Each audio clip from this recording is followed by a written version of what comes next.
Good afternoon and welcome to the Triangle Tribune Business Spotlight. My name is Linda Johnson. Along with me, I have Anita Best of the Triangle Tribune, and we would like to thank you for tuning in this afternoon, and maybe it might even be evening.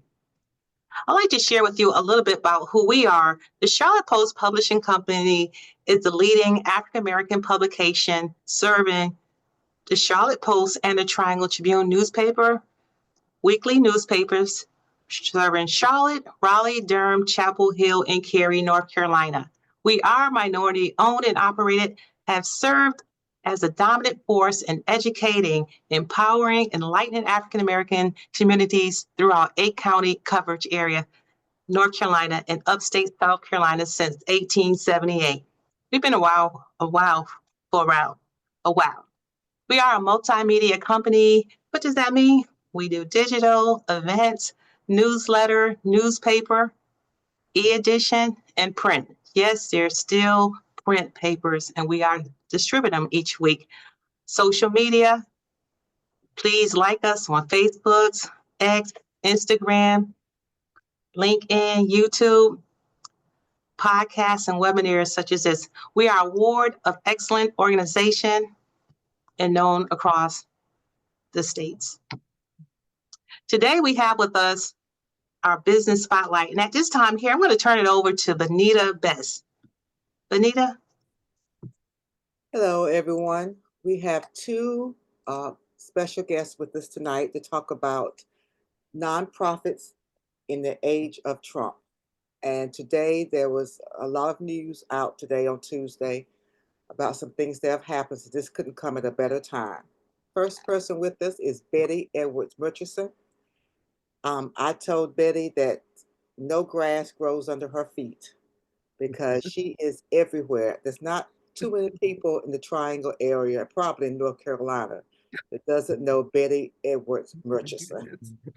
And so she's going to be here to talk along with Vince Bayyan. He owns the Ace Center in Knightdale.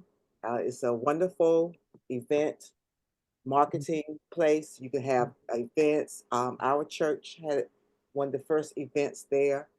And Vince is going to talk about Level Next Training and Life Coach Institute. So the two are going to talk about different things for nonprofits. And one thing Vince said that I really liked, he said there is no such thing as a nonprofit. We're all out here to earn profits. So Vince, you want to start? Sure. Yeah. Thank you. First and foremost, I want to take this opportunity to thank both you, Benita, and Linda for the opportunity. And I want to thank Bettie as well, you know, my partner here. Yeah. Definitely. I've known Bettie for a long time. Yeah. And so, you know, in the climate of the times and given the background and experience that both Bettie and I have, we came together and we really thought that there is an urgent call for action, particularly for small nonprofit organizations, to come together and talk about what it means to exist in the era of Trump. There's a lot that's happened. There's a lot that's happened even today that's going to affect a lot of the nonprofit organizations that serve our communities and a lot of those nonprofit organizations that are made up of folks of color, yes, Black folks that look like us. Yeah. And so we have to come up with a strategy to navigate all that is happening in the community and in the world today. Indeed. Indeed. I echo what Vince said. Thank you, Triangle Tribune and Linda and Benita, for inviting us to come out and share our goal for this workshop. Vince and I both are experienced trainers, and we're also researchers. We've been looking at this and studying this, and I've been on webinars. I've been reading a lot of articles to be prepared to discuss how will we get through this crisis. We're in the middle of a crisis. Yes. And it's only going to get worse. So those of us in leadership positions, we have to step forward and help educate the public and help hopefully come up with strategies that will help us all survive this. Yes. I definitely. know one thing you said that tell people don't panic. I know that's easier said than done when you thinking things are getting frozen. You may affect your payroll, your supplies, Mhm. your vendors, but Mhm. panicking is not going to help the No, situation. no, Exactly. Talk more no, about, you know, you got to take a break and start strategizing of what you're going to do. that's right. Yeah, no doubt about it. They are, one of the things that we're saying about this particular workshop is that we're going to recognize that there are a lot of challenges that we Yeah. face that's ahead of us, Mhm. but also there are a whole lot of opportunities. Mhm. There are a Mhm. whole lot of opportunities, and Mhm. we've got to begin to just shift mentally Mhm. about how we see and identify those opportunities. Mhm. It's going to require us to think a lot different, not just a little, but a lot Right. different than what we have in the past. Right. But the reality of it is that the work still needs to be done. There's still those folks that, oh, thank you, Audrey. There's still those organizations that will need to service the communities Step to the front. and the constituents Yes. that they have service and that will continue to service. The work is not going anywhere. It's not going anywhere. The need is even greater now. I was just on a call earlier today with Wake County, talking about mental health, the mental health of our community, and how are we best serving those folks. And I think about especially our Latino population. I saw on the news the other night that many children are afraid to go to school because they're not sure their parents will be there when they get back. That's an awful, awful burden on our children. And there are a lot of immigrant children. The Latinos are not the only immigrant children in this country. And so we really got to look at that. Meanwhile, I got a email today from United Way of the Triangle. They have a commitment to racial justice and they have funds available. They have 4 different funds available. So I'll be going over that with the people who attend the workshop so they understand there's still companies who are taking a stand and making sure that racial equity is at the core of what they do and what they offer, and helping people find these resources is important. Yes. And who should talk about who should attend the workshop? Yeah, so anyone who right now has what we call a small nonprofit organization. There's those large organizations like the United Way and Red Red Cross. Cross. Goodwill. Yeah, no. So the funds, their funding is going to be impacted, but not at the same level No. that some of our smaller nonprofits, Right. some of our more what I call grassroots in the trenches organizations. Right. And those organizations too, there's some individuals who are thinking about launching Yes. a nonprofit. And we want to have a very real conversation that says, well, do you need to launch an organization, or do you need to just partner and support someone else who's already doing the work? Exactly. Okay. Because, let's face it, folks launch nonprofits all the time. And a lot of the percentage of nonprofit organizations that fail is incredible. Yeah. And so again, we have to think differently. The passion is always there. The passion is always good. That's a good thing.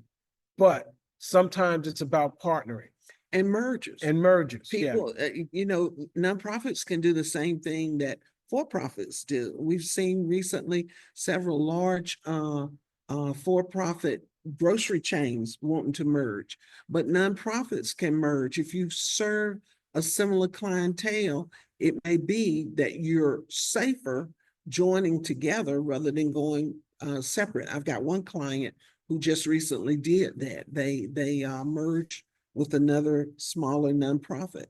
And meanwhile, the work goes on. Right. If you're not driven by ego, there's so many more options that are on the table. Right, exactly. We want to urge our fraternities and sororities to come out. Yes. The local chapters, Churches. the churches to come out. Yeah. Definitely, because again, the conversation, there's going to be something for each of those organizations. Local Masonic organizations to come out. Yeah. Because we're all in this together, and everybody's going to be impacted that's trying to do the good work. And when you look at when you use asset mapping and you look at what assets are in the community, churches have one of the largest assets of anyone. They have buildings, they have fellowship halls. Some of them have buses that they can drive people in. Remember doing the Montgomery Bus boycott. bus Yeah. boycott. Mhm. People with trucks would load people up in their trucks, drive them to work, come back and pick them up. And so that was an asset. Masonic halls, most of those have a building that you offer after school tutoring in there, and they let you use it free instead of you paying rent somewhere. That's right. So we want to help people change their paradigm and think outside of the me, mine mindset that we have slipped into. We've got to think community. Yeah, no doubt. This is indeed what I call a circle the wagons Yes, turn. sir. Yes, sir. And it's interesting that because this Black History Month that 2025 that we're going into has to be a little bit different, has to be a lot different. You know, we have to be aware of the times. We have to be aware of everything that's happening because we're all going to be impacted. We are. I had a conversation with my children in December around the holidays, and about we all are independent. We're all entrepreneurs. So and we're all in different sectors. So I sat down and had a conversation with them about what protections are you putting in place to protect your assets, your income. What does it look like? Do I need to clean out a closet, clean out a room? Is there a chance that somebody needs to come back home? My children will always be welcome home. But preparing for that, if it comes to that, we will survive. You know what I'm saying? It's just about preparation and thinking it through and looking at what options are available. And Betty, you said if people need to register, it'd be helpful than just showing up because you're going to have workbooks for them. Yes. Okay. Let them know that if they don't register, they might not get the information. That's right. Yes. We Yes. want to make sure that we have enough materials because they'll leave here with something in their hand. That's right. And at this time, just to let folks know, our workshop is happening Saturday, February 8th, here at the ACE Center in Knightdale, 7027 Knightdale Boulevard in Knightdale, from 9 a.m. to 1 p.m. That's right. If folks want to, they can reach out and give me a call at 919-348-1991, 1991. And that's February 8th from 9 a.m. to 1 p.m. This is an urgent call to action. Yeah. Thank you. Good. Linda? As we said, you heard some great information. Come out and support this community initiative here on health and wellness for nonprofits. It's happening Saturday, February 8th from 9 a.m. to 1 o'clock. Go ahead and take your phone and take a screenshot. You can use this QR code to get all additional information. And we would love to see you here. And this is an open, wide community event, and let's make a difference with one another. We thank you. We look forward to seeing you, and thank you for taking the time out to listen to the Triangle Tribune Business Spotlight, because we care about our community. Thank you. Thank you. We appreciate it.